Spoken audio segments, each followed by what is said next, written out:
everyone, this is Tiffany Westers Robertson. I am reporting with our Go With Us to ACR 2024 conference, and this is one of my debriefs for day one here and the sessions and meetings that we've been attending. So first up, I'm going to talk to you about biosimilars. So I did go to a meeting this morning that is for policy or advocacy legislation. It was particular for the United States because we're at the American College of Rheumatology, but I wanted to go too because of the biosimilars, which is all over the world, right? And that's an issue that's a drug, a treatment that many of us either have used or might be prescribed to use. So I definitely want to get your input on your thoughts about biosimilars. Have you used them?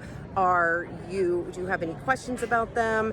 And in the United States in particular, we've been trying to have uptake of usage of biosimilars, but it has not gone as successfully as some of the other countries, in particular because of our healthcare system. In our system, we have insurance companies that are managed by these pharmacy benefit managers, or PBMs for short.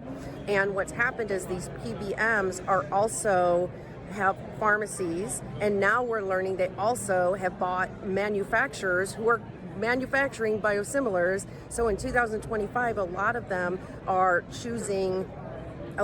insurance companies or these PBMs are choosing biosimilars to put on their preferred drug lists that are made by the manufacturers that they own, and then you have to pick them up at their pharmacies. So these insurance companies are really starting to just dominate everything, and that's a problem for us as patients because we need to have access to the treatments that give us the continuity of care, don't rock the boat, don't take us off of our treatments, and our doctors and us together are really who needs to decide. So the international thing is that in Europe, there is a designation called Interchangeable. And what that means is that a biosimilar can be substituted for the original biologic, but it cannot be unless the doctor says it's okay. So it doesn't have to have any more extensive research, but it does have to have a doctor approval.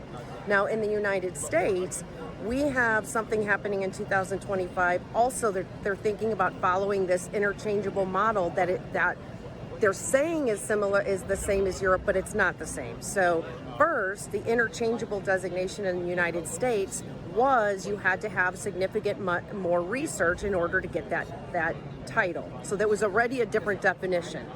However, now they're saying, okay, let's just move to the European model and just substitute it at the pharmacy counter. The difference is in the United States, they're saying interchangeability doesn't have to have anything to do with doctors say.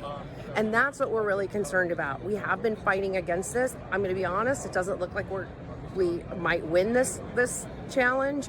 So we really have to make sure that patients don't lose access to their drug, whether it's a biosimilar to another biosimilar, a biologic to a biosimilar, whatever it is, if it's working for you, you should not be switched from it. That's called non-medical switching, or switching for non-medical reasons. So we really want to make sure that you're aware of all of these, when it's appropriate to be switched and when it's not, what your rights are. So if you want to learn more about biosimilars, or you have stories about successful switching or even non-successful switching, what happened, if you are having trouble gaining access to them, we just want to know all of your stories in regards to biosimilars. So that is my update number one.